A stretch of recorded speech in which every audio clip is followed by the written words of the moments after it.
love Atlanta. I loved growing up here. I grew up like outside of Atlanta, like Sandy Springs. I was always in the city as a young teenager. I would go ride MARTA and just kind of explore, get off at North Ave and just kind of go around the city.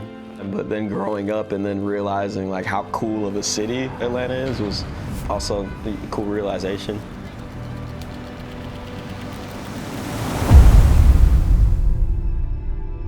The evolution of skating as a whole has been pretty dramatic. So it's like, as skating has evolved, yeah, I've gone through a lot of mental struggle through that, like over the years, just trying to realize where do I fall in this.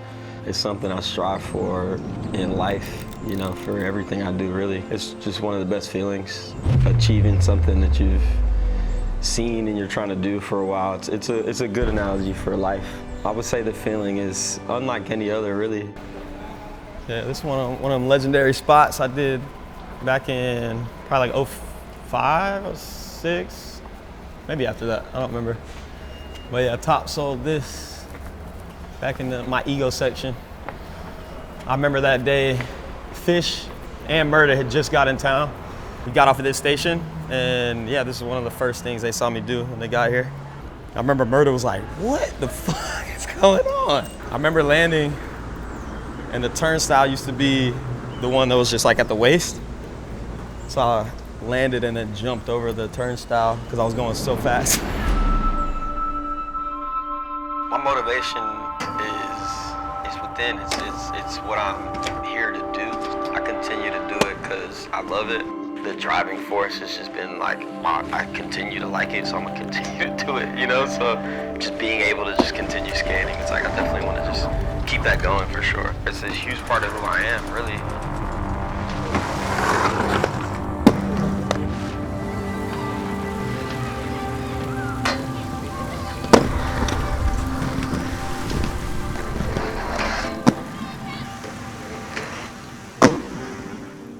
My mom was always super supportive. She saw it as a great outlet for me, I think. So she was always bringing me to skate parks, street skating when I was much younger, 9, 10 years old. But then me wanting to kind of explore on my own and like with my friends and stuff, she's like, let me do that as well. And I always thought that was cool. So I remember the first time going downtown, just finding the spots that we've seen in videos before and being like, wait, what? And seeing spots that we didn't see in videos yet and skating them and then realizing there's kind of a famous spot. Like a lot of videos have been filmed here and just, it was so close to all the other southeast cities. So a lot of people always came to Atlanta.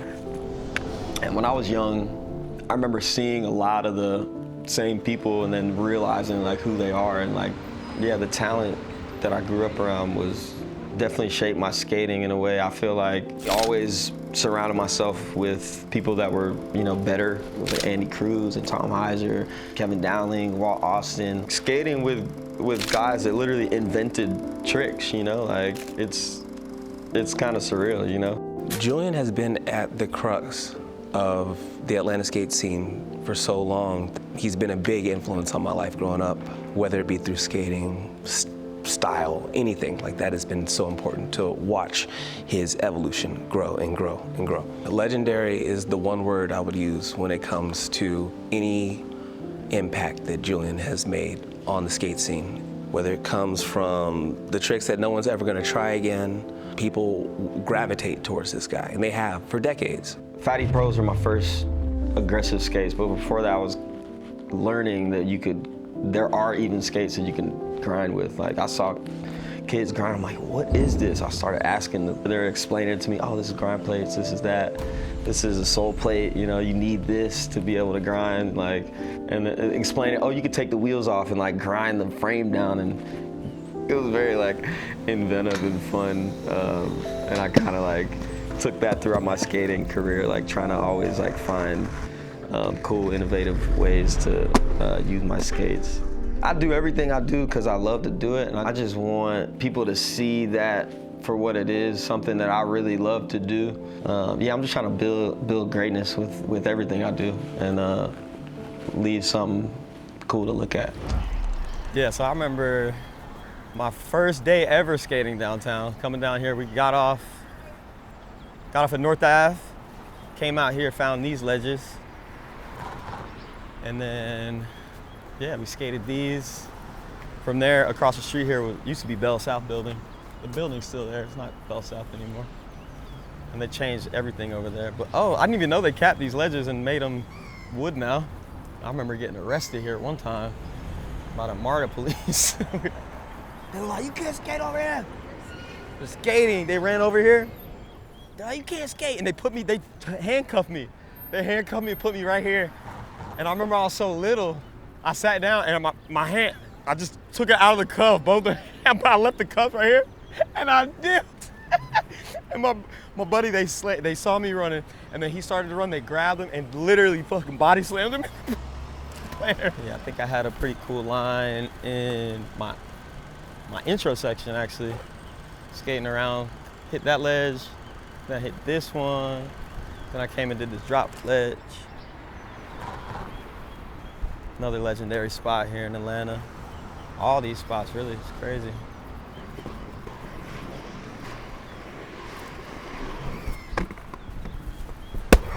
Woo!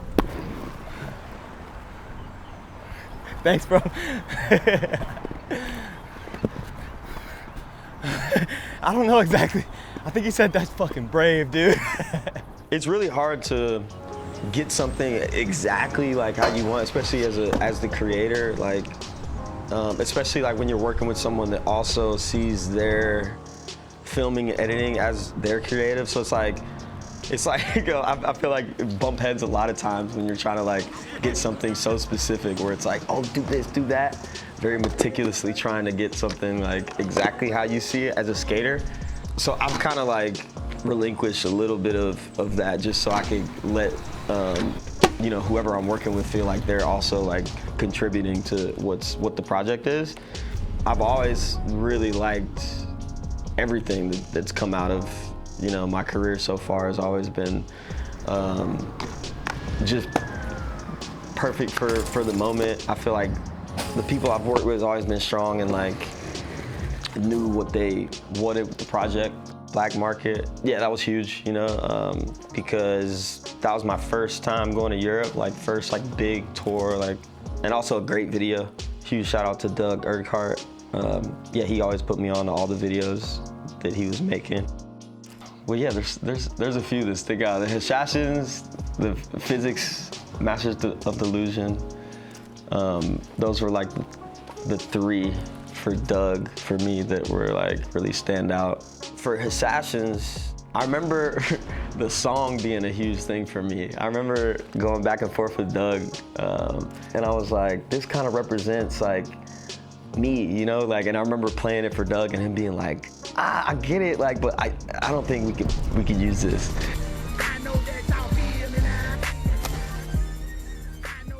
And then him coming back to me, like, I think a week or so later, like, you know what? I played other songs and like, this one just kept coming back to me. I kept playing it and this is it. I think we're gonna go with this one. Style, to me, I feel like people take it differently sometimes. Like, we started using style more as how you looked when you skated. Like, your style is like how you skate and not how you look. Today, it's kind of fused. People are more just conscious of putting something on that they feel like they look good in, then they're gonna, you know, perform better. And I've fallen into that too, like where it's like, it's kind of a whole thing. You know, you don't wanna look uncomfortable. Like when you're uncomfortable with what you wear, like it you know, it shows. One factor that I always realized about J-Bah is his fashion. He has an insane fashion sense. His eccentricity in terms of what he brings to the energy in the skate park is always like eye-catching because you're always checking to see what does J-Bah have on. Hey, my name is Chilio. I've been interested in action sports since the 80s.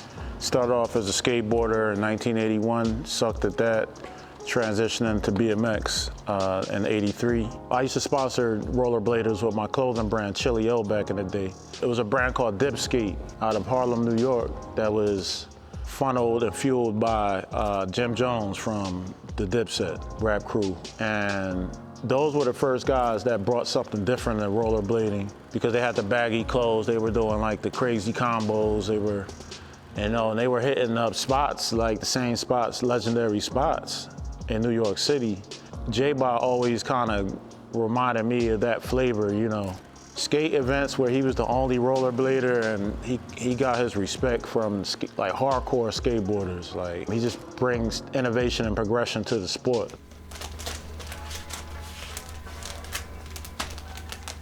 Yeah, I actually started making clothes probably like around the same time as I started skating. And we always had a sewing machine at the house. I, learned how to thread the sewing machine and just got interested in it real young. I remember there was a dude wearing a pair of fur pants at the skating rink. I was like, where'd you get those? And he was like, I made them. And I was like, oh, I'm gonna make me a pair of fur pants too. So that was the first thing I made, is a pair of fur pants, like faux fur, just like fuzzy fur pants. Yeah, so I was like around 5th grade, and since then, always kind of modified clothes, would add stuff, take stuff away. Fast forward to like 2016 is when I started Javon, where I decided I wanted to kind of start from scratch and build clothes from scratch. So I would just buy rolls of fabric and just, that's when I really got interested in silhouettes is what I was really into. So I was making stuff that had really cool drapes and just very flowy things. Fast forward to 2019 is when I started Win. And so Win was me being able to lean into some of my graphic designs and actually putting logos on clothes. I actually came up with the logo first. So I would just like draw that all over the place. I'd say my biggest challenge with building out Win as a brand is probably learning as I go. Everything, like I run the business, I design the stuff, I ship the stuff out. It really grew into, a lifestyle and something that I'm really, proud of. And people ask me all the time, what's WIN, what's it stand for? I used to always just say like it's positive affirmation.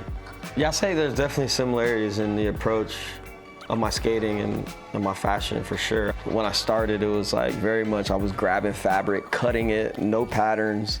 There's a lot of trial and error, but I'm realizing that is the process. It's just like I'm very hands-on, so I want to just like get into it and just kind of figure it out. I feel like when I go to a skate spot, it's that 100%. I like to go to a spot and just kind of like, okay, what is the trick to be done here? It's something here, but what is it? And trying to like figure out what that trick is.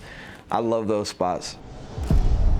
Yeah, growing up skating, it was tough being so ridiculed. Like skateboarders hated us. It was, and that turmoil was thick. It was like, I remember feeling like that feeling getting to a skate park or a spot and seeing a skateboarder there and being like, oh no, but I love skating so much that like that love kind of carried me through that. The turmoil between rollerbladers and skateboarders have always been a historical beef.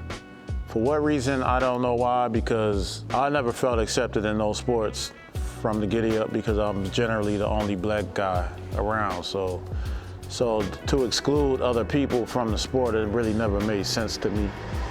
They would constantly make homophobic statements about rollerbladers, and I never really had a problem with anybody who does anything in action sports because it's not a traditional sport like football, baseball, basketball. But what's really cool these days, we'll pull up to a spot. There will be a bunch of folks from all different disciplines, and no one's running other people off. Everyone's trying to get a clip. Community, to me, it means understanding that we have a shared interest and like moving towards that interest as a collective. My name is Takarius Art. Most people know me as TK. My sport of choice is BMX, and I've been doing that for 19 years now. I've seen it like evolve from like very separate and distant into something that is more like collective and cohesive. We're able to facilitate a place for all of that to happen. When you think of a recreation center, you think of, basketball, football, soccer, things like that. You don't think of a skate park. That's kind of one of the things that we definitely try to like rewrite the narrative of is like what a recreation center looks like. I think the key to, making a strong, lasting community is trust, focusing less on like the things that separate us and more on the fact that like we just trying to have a good time.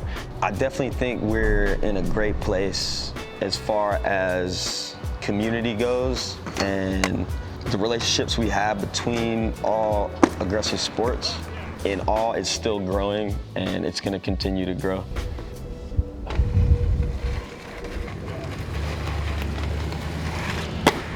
Open your eyelids, you've never seen anything like this. Got your eyes open wide and you're staring, you've never seen it.